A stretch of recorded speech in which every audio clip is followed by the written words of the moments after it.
thank you so much. Actually, I would like to start. We will start the event for launching the two response plans, the one for the Syrian refugees, the 3RP, and the one for the Sub-Saharan and Yemen and refugees from Yemen and Iraq. And I would like to start by the speakers and the speeches. We will start statements right now, and we will start by Mr. Richard Littus, the resident coordinator of the United Nations, followed by Mr. Karim Atassi, UNHCR representative, and then His Excellency Ambassador Ihab Fawzi, the head of the Multilateral Department and International Security and the Minister of Foreign Affairs. Please, sir. Ambassador Fawzi, members of the diplomatic community, ladies and gentlemen. It is my pleasure to be here with you after my recent short stint in Iraq. As my time here in Egypt slowly draws to an end, I am very, very grateful for the very warm hospitality of our Egyptian hosts and my Egyptian friends, as well as the friendships within the international community that is gathered here today. Now, as I am among friends, you will not frown on me for sharing some reflections with you. I think by now you're used to that from me. Before addressing the twin plans of the 3RP and the ERP, I would like to zoom out a bit to reflect on the state of forcibly displaced people in Egypt. Let me start by noting that the number of persons in refugee-like situations is far beyond the 260,000 refugees registered with UNHCR. His Excellency President Abdel Fattah al-Sisi, in his speech before the UN General Assembly last month, rightly highlighted the services that Egypt provides to the international community by hosting around 6 million people with migration and refugee background, who have been fleeing from wars, political crisis, and difficult economic conditions. He also rightfully highlighted that the lion's share of this burden, of servicing the host and hosting these communities is borne by Egypt itself. The good news is that part of this broader group actually benefits Egypt as well. According to a UN study a few years ago on the cumulative investments of Syrian refugees together with their Egyptian partners between 2011 and 2016, indicated that $800 million was invested. Moreover, the Egyptian economy benefits from a significant migrant labor force, albeit in the informal sector. We acknowledge and welcome the impressive hospitality that Egypt has shown over the years to this community. At the same time, we cannot deny that this puts a strain on Egyptian resources. Here, we also need to recognize the support. We also need to recognize that the support Egypt receives from the international community is nowhere near to the countries that host comparable or sometimes even lower numbers of migrants and displaced. In this context, COVID has been a game changer. As a response to the COVID crisis, Egypt strategically scaled up its social safety nets for its vulnerable populations, primarily through the Takaful and Karama programs. This was hailed in many fora in socio-economic terms as a best-in-class COVID response. However, COVID also exposed the vulnerabilities of large groups of persons in refugee-like situations who do not have access to these programs. At this juncture, I sense an opportunity for the international community and the government to find each other in the quest to leave no one behind. I personally believe in this context that a grand bargain or a grand social bargain can be struck for the affected vulnerable persons in refugee-like situations. The service Egypt provides would be recognized and financed by the international community in return for the government providing access to the infrastructure of its successful social safety net programs. I will leave you with this thought. I do believe that this would be a very concrete way in which we would be able to respond to the call of the SDGs to leave no one behind, also in Egypt. And this is why we gather here today, to mark the launch of the 3RP for Syrian refugees and the ERP, Emergency Response Plan, targeting some of the most vulnerable groups in Egypt. This is a direct way in which we together already are responding to the call to leave no one behind. For this is what these plans do. They support programs that respond to the eminent needs of people in very dire situations, now exacerbated by COVID. The breadth of the implementing coalition of UN agencies and NGOs supporting these two plans is testament to the spirit of partnership that we want and that we need when serving those most in need. I would like to thank UNHCR and my dear friend Karim Atas personally for his leadership and for their leadership in these efforts. Moreover, I would like to express the hope that these two excellent plans will garner even more generous support in the years to come. Of course, funding matters, but quality delivers matters equally. The plans target immediate needs while moving along the humanitarian development nexus, also aiming to strengthen the resilience of affected refugee and host communities. Here, I would submit to you once more that we need to work together to realize durable solutions for refugees and migrants. I look forward to a meaningful dialogue on this issue with all of you.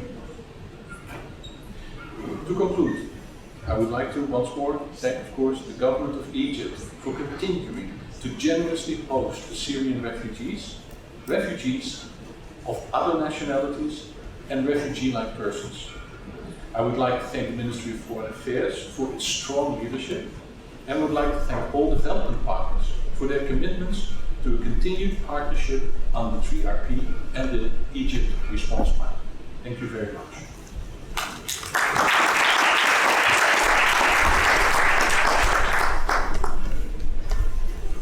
Your Excellency, Ambassador Ihab Fawzi, dear Richard Dictus, UNRC, Your Excellencies, dear colleagues, ladies and gentlemen. أود في البداية أن أعرب لكم عن سعادتي برؤيتكم ولقائكم اليوم. إن عام 2020 كان عاماً حافلاً بالتحديات لنا جميعاً على جميع الأصعدة. فقد أجبرتنا جائحة كورونا على أن نراجع طريقة عملنا، وأجبرتنا كذلك على التكاتف والعمل سوياً كفاءة لضمان قدرتنا على الاستمرار في تقديم المساعدة لأولئك الذين يعتمدون علينا في هذه الأوقات الصعبة. إن استقبال الأشخاص الفارين لينجوا بأرواحهم وأرواح الأعزاء عليهم ليس جديداً على هذا البلد، فهذا الأمر يعود إلى العصور القديمة، ولكن أساليب الاستقبال هي التي تطورت بالتدريج على مر العصور، وأصبحت أكثر تعقيداً وتفصيلاً، خاصة مع استحداث آليات للحماية في ظل الإسلام. ولطالما كان منح الأمان للأشخاص الفارين من الحرب والاضطهاد جزءاً من الذاكرة الجماعية لهذا البلد، ولذلك يمكنني القول بأن الكرم وحسن الضيافة أصبحا إلى الأبد من مكونات الحمض النووي لشعب مصر العظيم. I want to start by expressing how happy I am to see you and to meet with you all today. 2020 has been a challenging year for all of us on all fronts. The COVID-19 pandemic has forced us to both focus our attention internally to review our modus operandi and to work together, albeit more efficiently, to ensure we are able to continue to deliver our assistance to those who depend on us for support during these difficult times. I also want to express my sincere appreciation for the generous humanitarian space that has been enabled in Egypt, and which probably goes beyond the mere protection space created by the ratification of the 1951 UN Convention on Refugees and the 1969 OAU Convention on Refugees in Africa. Receiving persons fleeing to protect their life and those dear to them is not new to this nation. It goes back to antiquity, and it is just the reception modalities that have gradually become more sophisticated throughout history, in particular with the development of specific protection mechanisms under Islam. Offering safety to persons fleeing war and persecutions is part of the collective memory of this country. The combination of hospitality and generosity has probably impacted forever the DNA of the great people of Egypt. I also want to express my sincere appreciation to our generous donors who are funding UNHCR operation and are allowing us to support persons in need of international protection hosted in Egypt. We wouldn't be able to achieve much without the active and constant support of donors represented in this audience, starting with the government of the United States of America, Germany, the Netherlands, Italy, the United Kingdom, the European Union, France, Switzerland, Sweden, Japan, Denmark, and others. The generous funding of UNHCR Egypt is a sign of trust and confidence that we highly value. I also want to extend my appreciation to the various private donors who have recently showed interest to the plight of refugees, and in particular to the Sawiris Foundation for Social Development. The two appeals, 3RP and Egypt Response Plan, or ERP, that are being formally launched today reflect the constituency of the approximately 260,000 refugees in Egypt, who are Syrians and from other origin, mainly from East Africa, Sub-Saharan Africa, Iraq, and Yemen. Both plans have been prepared by the appealing humanitarian partner that include UN agencies, international and national NGOs. In 2020, 16 partners are appealing for $159 million under the Egypt chapter of the 3RP, namely UNHCR, UNDP, UNICEF, WFP, UNFPA, UN Women, WHO, IOM, Save the Children, Catholic Relief Services, CARE International, FARC Foundation, Plan International, the Egyptian Red Crescent, ILO, and Mustafa Mahmoud Society Foundation. Under the ERP, 9 partners are appealing for $89.5 million, namely UNHCR, UNICEF, WFP, UNFPA, UN Women, Save the Children, Catholic Relief Services, CARE International, and Don Bosco. The breakout of the COVID-19 pandemic in March this year has led to a reprioritization of activities by the appealing partner in both 3RP and ERP in order to reflect the most pressing funding needs under each response plan. This is why the formal unveiling of the appeals in 2020 came later in the course of the year in comparison with the previous launches. This, of course, has not prevented the appealing partner to already start implementing activities and engage with their respective donors bilaterally on the emerging assistance priority created by the pandemic. Underfunding of the 3RP and ERP remains a major challenge. Egypt is among the 3RP countries that are currently receiving the lowest level of funding. In 2019, the overall funding requirement for Egypt was $162 million. As of end of 2019, the overall funding level stood at $73 million, equal to 43% of the requirement. The overall funding requirement of the ERP targeting non-Syrian refugees was $53 million, but only $23 million, equal to 42% of the total requirement, were received. Ladies and gentlemen, I want to join my voice to Richard and invite donors to fund more generously the appealing partners of the 3RP and ERP. I also want to call on donors to support the government of Egypt for hosting refugees. To my knowledge, Egypt is not directly receiving today any financial support from the international community for hosting refugees. This is very unfortunate and does not reflect the principle of international solidarity encompassed in the Global Compact on Refugees among host state and donor countries. As I mentioned earlier, Egypt has established a humanitarian space that probably goes beyond the mere protection space created by the 1951 and 1969 refugee conventions. To give you a concrete example, I would say Egypt is among the very rare countries that are offering today the choice to many persons arriving on its territory to register with any UNHCR and formally become a person in need of international protection, or to be considered as a migrant. Very few countries are offering such option. This alternative has facilitated regularization, authorization to stay, and stabilization, but it has also somehow blurred the distinction between refugees and migrants. In addition, Egypt has stopped irregular movement through the Mediterranean toward Europe.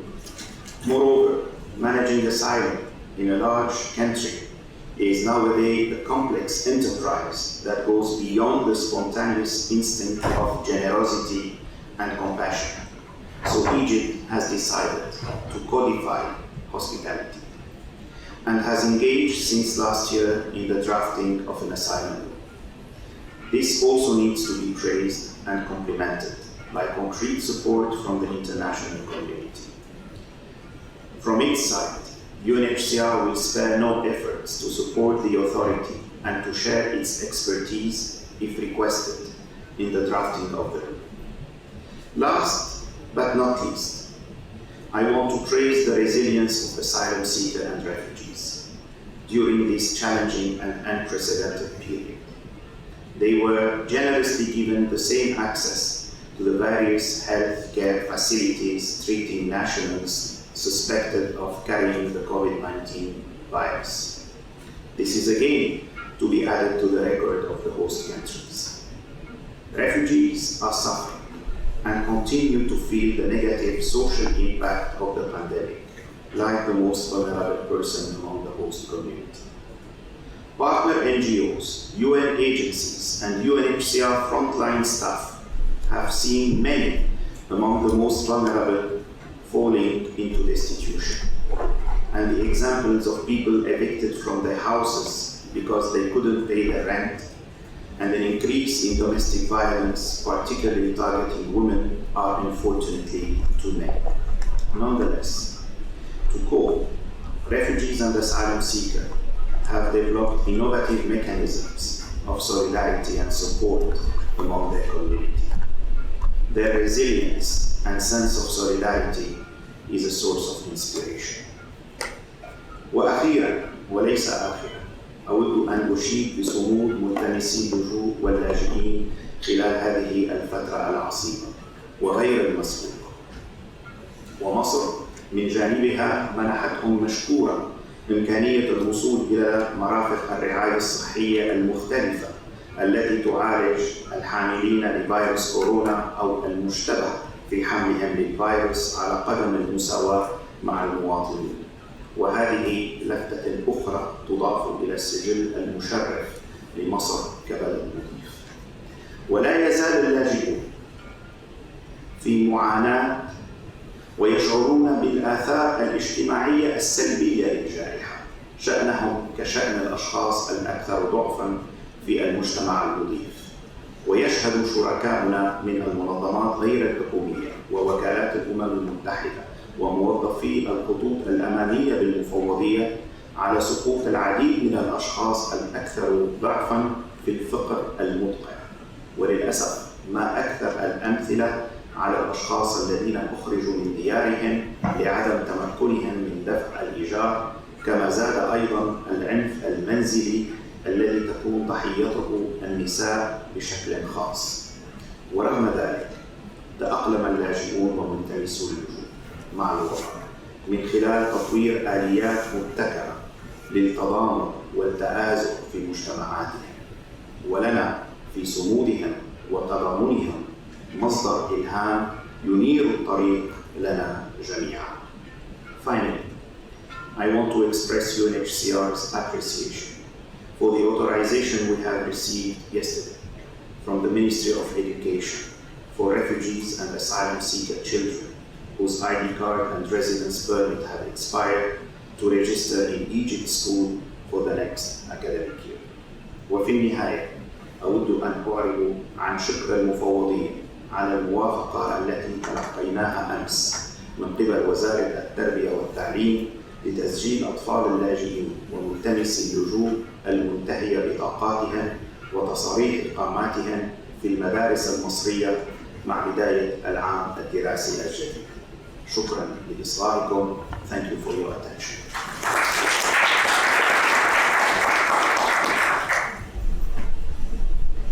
السيد ريتشارد كيبتس المنسق المقيم للأمم المتحدة، السيد كريم أتاسي ممثل المفوضية السامية لشؤون اللاجئين في مصر، السادة السفراء زملائي الأعزاء.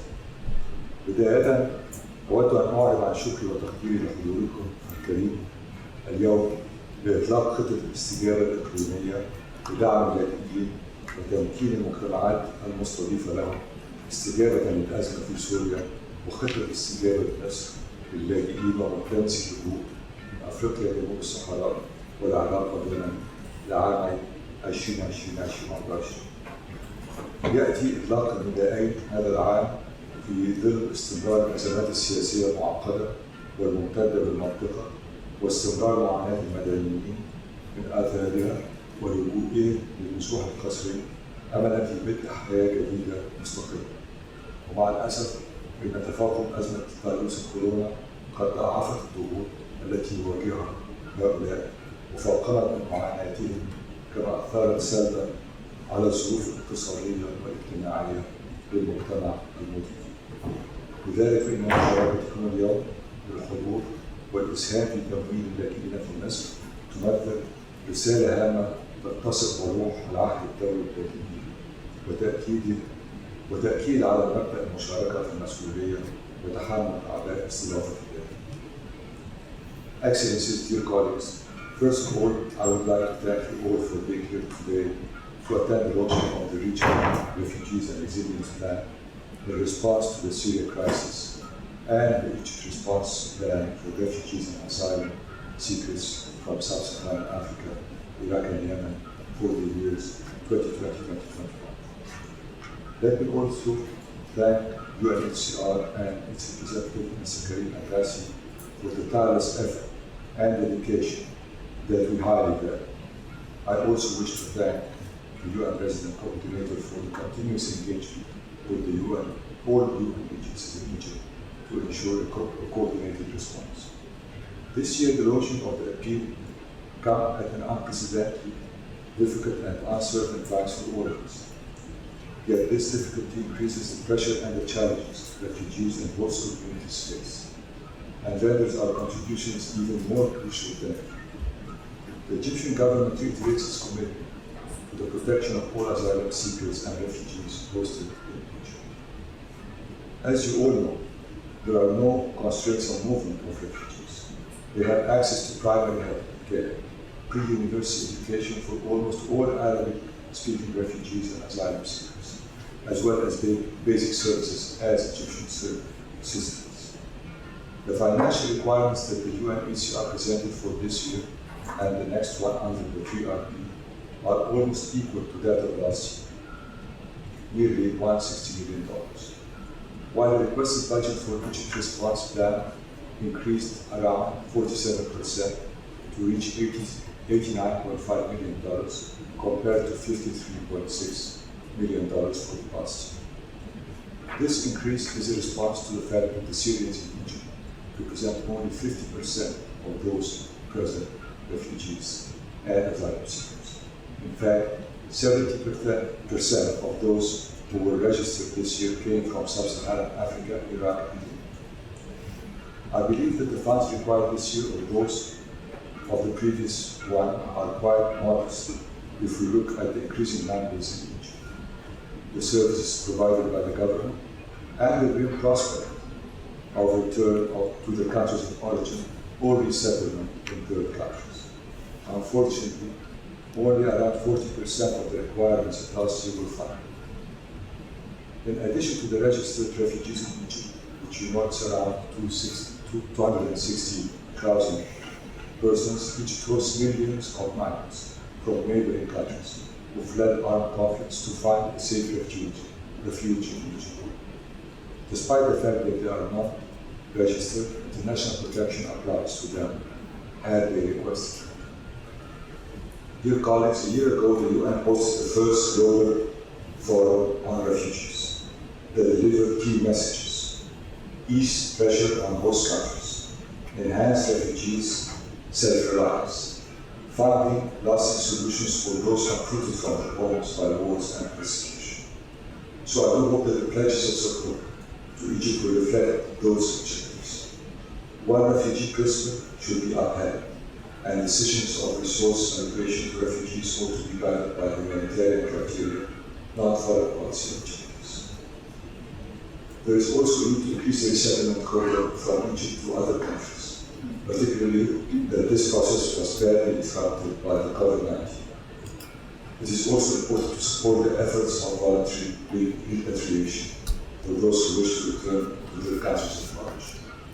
ختاما في هذا الإطار أود التأكيد على الالتزام باستضافة طالبي اللجوء واللاجئين وتقديم كافة سبل الدعم الذي تتيحه الموارد العامة، وتؤكد على مبدأ المساواة بين اللاجئين بتخصيص الدعم المالي الذي تقدمه الدول المانحة، حيث يرتبط ذلك بشكل كبير باحترام الكرامة الإنسانية لكافة اللاجئين بصرف النظر عن جنسيتهم، وكذا بالاستقرار والتماسك المجتمع في أوساط اللاجئين. كما أود التأكيد على أهمية التنسيق بين الجهات المانحة والحكومة المصرية لضمان وجود تكامل واتصال في الجهود المبذولة واستدامة المشروعات وإسهامها في تحقيق التنمية المستدامة التي سيستفيد منها كل من اللاجئ والمجتمع المحيط على حد السواء. شكرا جزيلا. Thank you very much.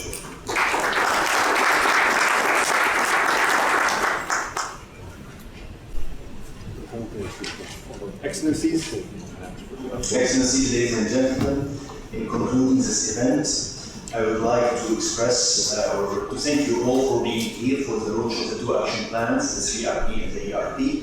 And I would like as well to stress Egypt's commitment to the one policy approach, and which is reflected by launching these two action plans. And as well, I would like to highlight the level of cooperation and the close coordination that we enjoy and with UNHCR Egypt, and we as well our appreciation for the cooperation on issues related to the protection of refugees. And so thank you so all for being here, and I would like to conclude by inviting you for a small buffet here on the left side at the adjustment. Thank you so much.